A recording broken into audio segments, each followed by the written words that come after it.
Hi everyone, we are going to move on to a new topic that is ensemble and voting classifiers. The idea of the voting classifiers is that instead of focusing on a one single machine learning model and make it perfect, how about we consider the wisdom of the crowd? Which means, well, we try to build many classifiers, and sometimes we even call them weak classifiers, meaning they are not good. Probably they are just slightly better than random guessing, and we don't care. However, we want to have a crowd of classifiers, and then make use of the crowd to make the predictions, and then do a voting, and the final voting result will be the result of the voting classifier. Okay, so in our textbook we use this one as example. Like, we have the same training set, and then we using the same training set, we create a logistic regression, a SVM, a random forest, and some other things, and we just use the same dataset to train many machine learning algorithms. And after that, if we have a new sample, and then we just send this new sample to those machine learning models built with the same dataset. And then for each of them, they're going to make a prediction, and we are going to take the majority vote, for example, and then this will be the prediction from the voting classifiers or the ensemble. Okay, so for the name ensemble, it just means that it is a group of predictors. Okay, and we want to make a fake data set of two moon shaped classes.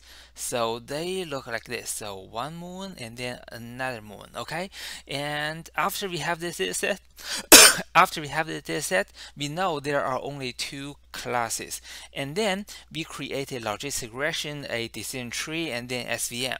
And if you see those three models, and especially for the decision tree and the SVM, they are not correct. So you shouldn't really create a decision tree and the SVM without specifying any hyperparameters.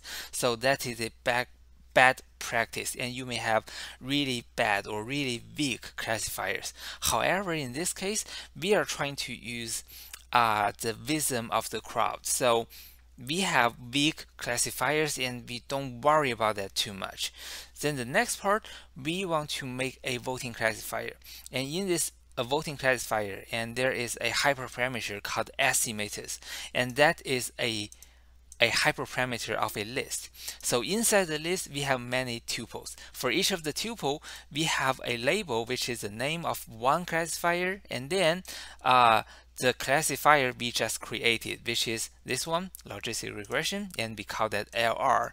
And the next one is decision tree classifier, and we have created that here, and the label is the DF for this decision tree.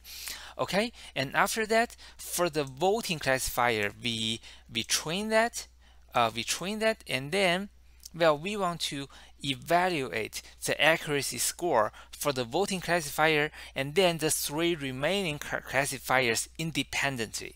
Okay, so eventually we got this. So logistic regression, decision tree, and SVM, and the voting classifier. So if you compare those four of them, and you may find for the voting classifier, even though it is a voting classifier with only three classifiers, and those three classifiers may not be that good. However, the voting classifier is the best among those four, right? Okay, so here is a task for you. So check the visualization of the dataset again, and, well, get some sense on how good this dataset is. And after that, we'll consider if you want to build a KNN model, and what K would you like to pick? Are you going to pick a small K like 1 or 3, or are you going to pick a larger K like 11, 13, 15. So what will be your picks? And after that, well, you need to create add two more KNN models with the K you specified to the ensemble. So just now we have an ensemble of 3 classifiers, right? And you are required to add two more KNN models into this ensemble. So I'm gonna stop this video here, and I will see you in the next video. So before you click on the next video, spend some time to code this part. Okay?